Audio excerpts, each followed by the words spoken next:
ಏನ್ರಿ, ನೀವಿನ್ನೂ ಎಷ್ಟು ದಿನ ಅಂತ ಹಿಂಗೆ ಕುತ್ಕೊಂಡಿರ್ತೀರಾ ಯೋಚನೆ ಮಾಡ್ಕೊತ? ಹೋಗಿ ಮಗಳನ್ನ ಕರ್ಕೊಂಡೋಗಿ ಹಳೆಯನ ಜೊತೆ ಮಾತಾಡ್ಕೊಂಡು ಬನ್ನಿ. ಅಲ್ಲ ಕಣೆ ಬಾಮ, ನಾನು ಹೋಗಿ ಏನು ತಾನೇ ಮಾತಾಡಲಿ ಹೇಳು? ತಪ್ಪು ನಮ್ಮ ಕಡೆಗೆ ಇಟ್ಕೊಂಡು ಮಾತಾಡೋಕ್ಕಾಗುತ್ತಾ? ಹೌದು, ನಿಜಾನೇ. ತಪ್ಪು ನಮ್ಮ ಕಡೆಗೆ ಇದೆ. ಮಗಳು ಹೇಳೋದಕ್ಕೆಲ್ಲ ಹ್ಞೂ ಹ್ಞೂ ಅಂದ್ಕೊಂಡು ತುಂಬ ದೊಡ್ಡ ತಪ್ಪು ಮಾಡಿದ್ದೀವಿ. ಹಾಗಂತ ಇವಾಗ ಸುಮ್ಮನೆ ಇದ್ದರೆ ಮಗಳ ಜೀವನ ಏನಾಗಬೇಕು ಹೇಳಿ? ಸರಿ ಹೋಗಲಿ, ಒಂದು ಕೆಲಸ ಮಾಡಿ, ಒಂದು ಫೋನ್ ಆದರೂ ಮಾಡಿ. ಏನಾದರೂ ಹೇಳ್ತಾನ ನೋಡೋಣ. ಹಂಗಂತೀಯ? ಫೋನ್ ಮಾಡ್ಲಾ? ತಡಿ, ಒಂದ್ಸರಿ ಪ್ರಯತ್ನ ಯಾಕೆ ಪಡಬಾರ್ದು? ಫೋನ್ ಎತ್ತಾನೆ ಇಲ್ವೋ ಗೊತ್ತಿಲ್ಲ, ಮಾಡಿ ನೋಡ್ತೀನಿ. ರಿಂಗ್ ಆಗ್ತಾ ಇದೆ, ಇರು. ಹಾಂ, ರಿಸೀವ್ ಮಾಡಿದ್ರು. ಅಲೋ ಅಳಿಯಂದ್ರೆ, ನಾನು ನಿಮ್ಮ ಅವ್ವ ಮಾತಾಡ್ತಾ ಇರೋದು. ಹಾಂ, ಗೊತ್ತಾಯ್ತು ಹೇಳಿ. ನಾನು ಸ್ವಲ್ಪ ಬ್ಯುಸಿ ಇದ್ದೆ, ಅದಕ್ಕೆ ನೀವು ಆವಾಗಲೇ ಫೋನ್ ಮಾಡಿದಾಗ ರಿಸೀವ್ ಮಾಡೋಕ್ಕಾಗಿಲ್ಲ. ಏನು ವಿಷಯ ಹೇಳಿ ಮಾವ? ಅಲ್ಲ ಅಳಿಯಂದ್ರೆ, ಇವಾಗ ಆಗಿದ್ದೇನೋ ಆಗೋಗಿದೆ. ಹಂಗಂತ ನೀವು ನಮ್ಮ ಮನೆಗೆ ಮಗಳನ್ನ ಕಳಿಸ್ಬಿಟ್ಟು ಮರ್ತು ಕುತ್ಕೊಬಿಟ್ರೆ ಹೆಂಗೆ? ಅಲ್ಲೂ ಪಾಪ ನೀವು ಒಬ್ಬರೇ, ನಿಮ್ಮ ಜೀವನ ನಡಿಬೇಕಲ್ವಾ? ಬೇಡ ಮಾವ, ಏನೂ ಬೇಡ. ನನ್ನ ಜೀವನಕ್ಕೆ ಏನೂ ತೊಂದರೆ ಇಲ್ಲ. ನಾನು ಆರಾಮಾಗಿದ್ದೀನಿ. ನಿಮ್ಮ ಮಗಳನ್ನ ನೀವೇ ಇಟ್ಕೊಬಿಡಿ. ದಯವಿಟ್ಟು ಇಲ್ಲಿ ಕಳಿಸ್ಲೇಬೇಡಿ. ಹಂಗಲ್ಲಪ್ಪ, ನೀನು ಹಂಗೆ ಅಂದ್ಬಿಟ್ರೆ ಹೆಂಗೆ? ಇಲ್ಲಿ ಇವಳು ತುಂಬ ಕೊರಗ್ತಾ ಅವಳೆ. ನಿಂಗೆ ಗೊತ್ತು ಏನೆಲ್ಲ ಆಗಿದೆ ಅಂತ. ಹಾಗಾಗಿ ನೋಡು, ಯೋಚನೆ ಮಾಡು, ಬಂದು ಕರ್ಕೊಂಡು ಹೋಗ್ತೆ ಅಂತ ನೋಡು.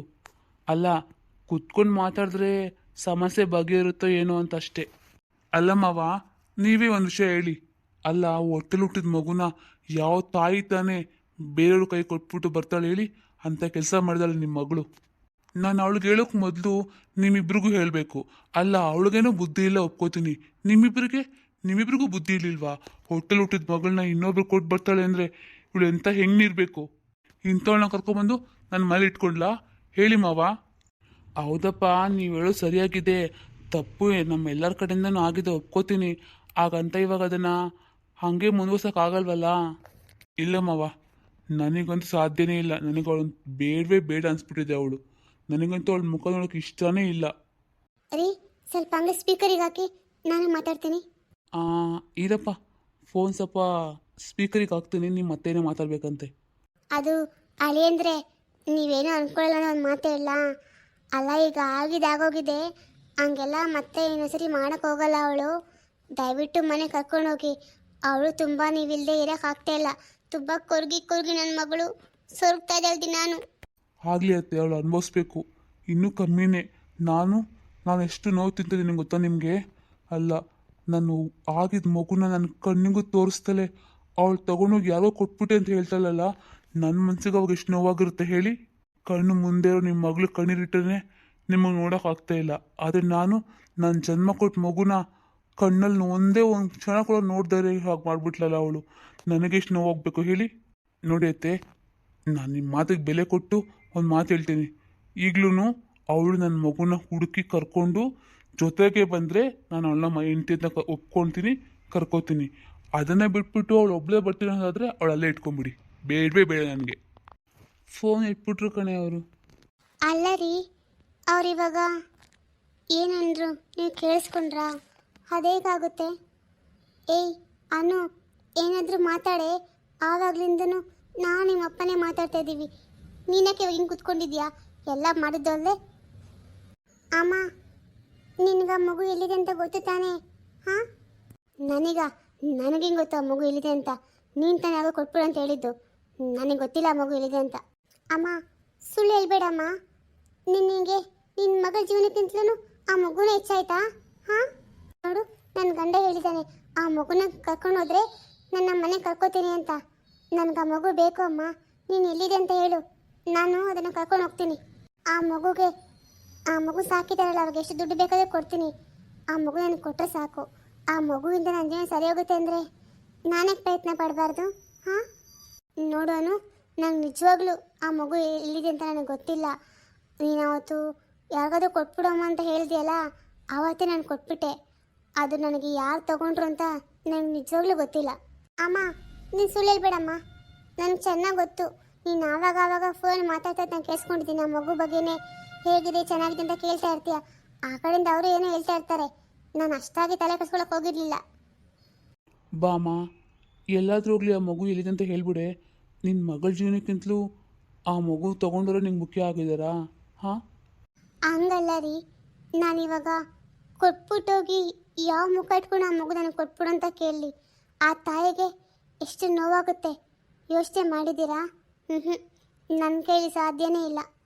ಅಮ್ಮ, ನಿನಗೆ ನೀನು ಮಾತಾಡ್ತಾ ಸರಿ ಅಂತ ನಿಂಗೆ ಅನಿಸ್ತಿದ್ಯಾ? ಇದ್ರಲ್ಲಿ ನನ್ನ ಜೀವನನೇ ಇದೆಮ್ಮ.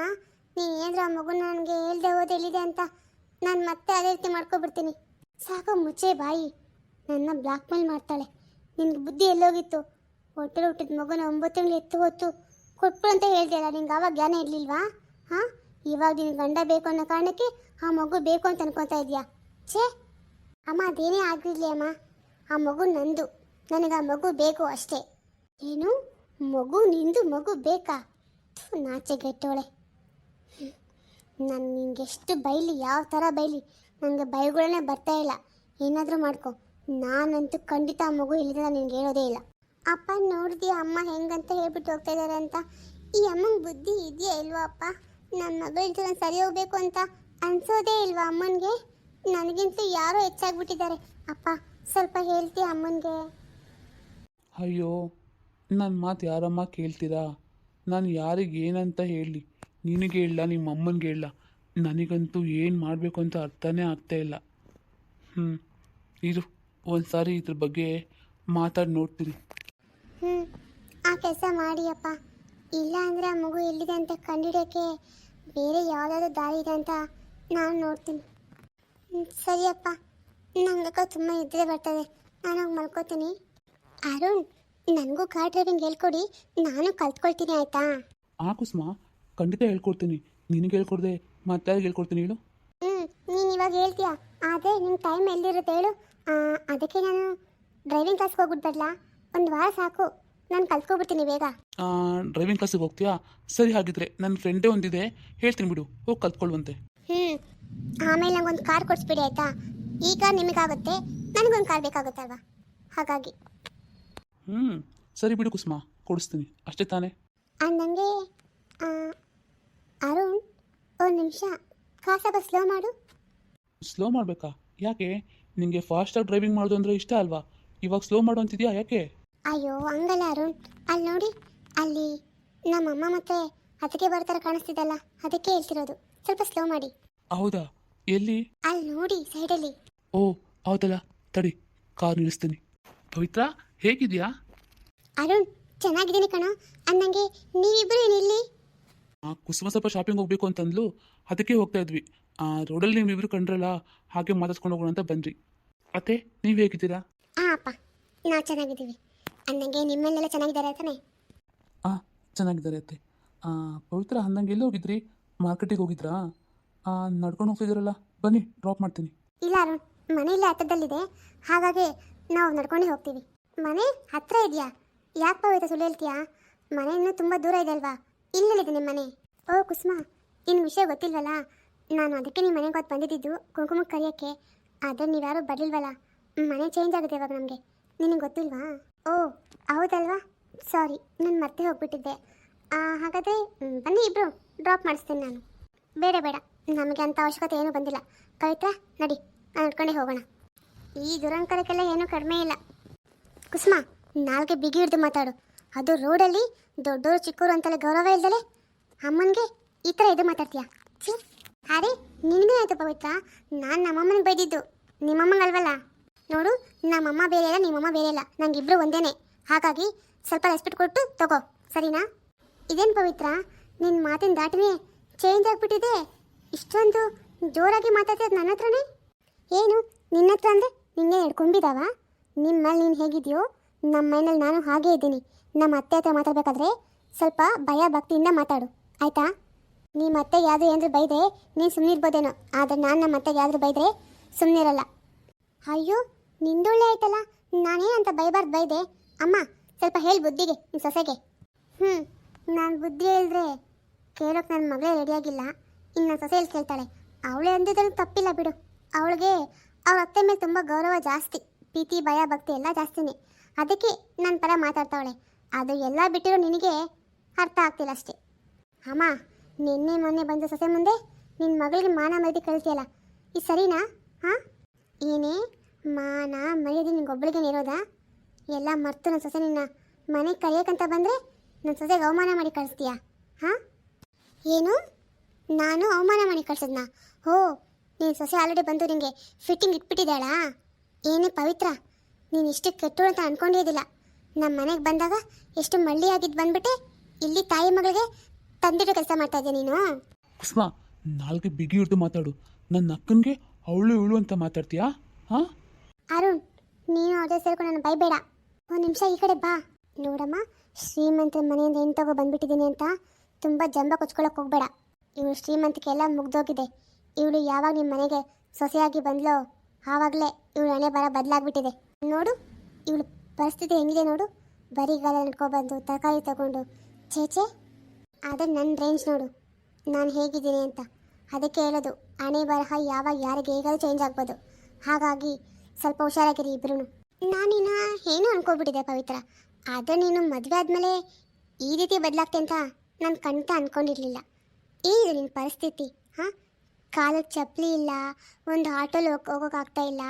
ನಿಂದು ಎಂಥ ಪರಿಸ್ಥಿತಿ ಅಲ್ವಾ? ನೋಡು, ನನ್ನ ನೋಡಿ ಕಲ್ತ್ಕೊ. ಮದುವೆ ಆದರೆ ಹೇಗಾಗಬೇಕು, ಎಂಥ ಹುಡುಗನ ಆರಿಸ್ಕೋಬೇಕು ಅಂತ ನೀನು ಆರಿಸ್ಕೊಂಡಿದ್ಯಲ್ಲ. ಏನಕ್ಕೆ? ಅವನು 3 ಕಾಸಿಗೆ ಪ್ರಯೋಜನ ಇಲ್ಲ. ನಾನು ಹಂಗೆ ಅವನಿಗೆ ನನ್ನ ಮದುವೆಗೆ ಮೊದಲು ಎಷ್ಟೆಲ್ಲ ಕೇಳ್ತಿದ್ದೆ, ನನಗೆ ಅದು ಕೊಡಿಸು ಇದು ಕೊಡಿಸು ಅಂತ. ಅವನ ಕೈಲಿ ಏನೂ ಕೊಡ್ಸೋಕ್ಕೆ ಆಗ್ತಿದ್ದಿಲ್ಲ. ನೋಡಿವಾಗ ನಾನು ಮದುವೆ ಆಗಿದ್ದೀನಿ, ನನಗೆ ಏನು ಬೇಕೋ ಅದು ನಾನು ಕಣ್ಣು ಮುಚ್ಚಿ ಕಣ್ಣು ತೆಗೆದೋಗ ನನ್ನ ಮುಂದೆ ಇರುತ್ತೆ. ಅದು ನನ್ನ ರೇಂಜು. ನಿನ್ನ ಕೈನಲ್ಲಿ ಅದೆಲ್ಲ ಆಗುತ್ತಾ? ಹಾಂ, ಹೇಳು. ಈಗಲೂ ಅಷ್ಟೇ, ನಾನೇನು ಬೇಕು ಅಂತೀನೋ ನನ್ನ ಗಂಡ ಆಗಲಿ ನನ್ನ ಅತ್ತೆ ಆಗಲಿ ತಂದು ನನ್ನ ಮುಂದೆ ಇಡ್ತಾರೆ. ಅದು ನನ್ನ ರೇಂಜು. ಆದರೆ ನಿನಗೆ ಏನಾದರೂ ಬೇಕಾದರೆ ತಂದು ಮುಂದೆ ಇಡೋದಾಗಲಿ ಅದನ್ನು ಕೇಳಿಸೋಕ್ಕೂ ಆಗಲ್ಲ. ಅದು ನಿನ್ನ ರೇಂಜು. ಅದಕ್ಕೆ ಇದನ್ನೆಲ್ಲ ನೀನು ಅರ್ಥ ಮಾಡಿಕೊಂಡು ಹೇಗೆ ತಗ್ಗಿ ಬಗ್ಗೆ ಇಡಬೇಕು ಹಾಗೆ ನಡ್ಕೋ. ಅದನ್ನೇ ಬಿಟ್ಬಿಟ್ಟು ನೀನು ಮೊದಲಿನ ಥರ ನಾನು ದೊಡ್ಡ ಕೋಟ್ಯಾಧೀಶ್ವರ ಮಗಳು ಅಂತೆಲ್ಲ ಹಾಡಕ್ಕೆ ಹೋಗಬೇಡ. ಅದನ್ನೆಲ್ಲ ಬಿಟ್ಬಿಟ್ಟೀಗ ನಿನ್ನ ಅತ್ತೆ ಮಾವ ನಿನ್ನ ಗಂಡ ಯಾವ ರೇಂಜು ನೀನು ಹಾಗೆ ಇದ್ಬಿಡು, ಸರಿನಾ? ಏಯ್ ಕುಸುಮ, ಮುಚ್ಚೆ ಬಾಯಿ. ಅತ್ತೆ ಒಂದು ನಿಮಿಷ ಇರಿ, ಅವಳೇನೋ ಕೇಳ್ತಿದ್ದಾಳಲ್ಲ ಅದಕ್ಕೆ ನಾನು ಉತ್ತರ ಕೊಡ್ತೀನಿ. ಕುಸುಮ, ನೀನೇನೋ ಕೇಳ್ದಿಲ್ಲ, ಅದಕ್ಕೆ ಉತ್ತರ ನಾನು ಕೊಡ್ತೀನಿ ಕೇಳೀಗ. ನಿನಗೆ ಏನು ಬೇಕು ಅಂದರೆ ಅದು ತಂದು ಕೊಡೋ ಕೆಪಾಸಿಟಿ ನಿನ್ನ ಗಂಡನಿಗಾಗಲಿ ನಿನ್ನ ಅತ್ತೆಗಾಗಲಿ ಇರ್ಬೋದು. ಆದರೆ ನಾನು ಏನೂ ಕೇಳ್ದಲೇ ತಂದು ಕೊಡೋ ಕೆಪಾಸಿಟಿ ನನ್ನ ಗಂಡನಿಗೆ, ನನ್ನ ಅತ್ತೆ ಮಾವನಿಗೆ, ಇವ್ರು 3 ಜನಕ್ಕೂ ಇದೆ. ಅದು ನನ್ನ ರೇಂಜ್. ಹಾಗೆ ನಾನು ಮೊದಲೇ ಹೇಗಿದ್ದೆ ಅದೆಲ್ಲ ಮುಗಿದೋಗಿರೋ ಕತೆ. ನಾನು ಈಗಲೂ ಅದಕ್ಕಿಂತಲೂ ಹೆಚ್ಚಾಗಿ ಖುಷಿಯಾಗಿದ್ದೀನಿ. ಅದು ನನ್ನ ರೇಂಜು. ಮತ್ತು ಇನ್ನೊಂದೇನು ಹೇಳ್ದೆಯಲ್ಲ, ನಾನು ಕಾರಲ್ಲಿ ಬರ್ತೀನಿ ನಂತರ ಅದಿದೆ ಇದಿದೆ ಅಂತ.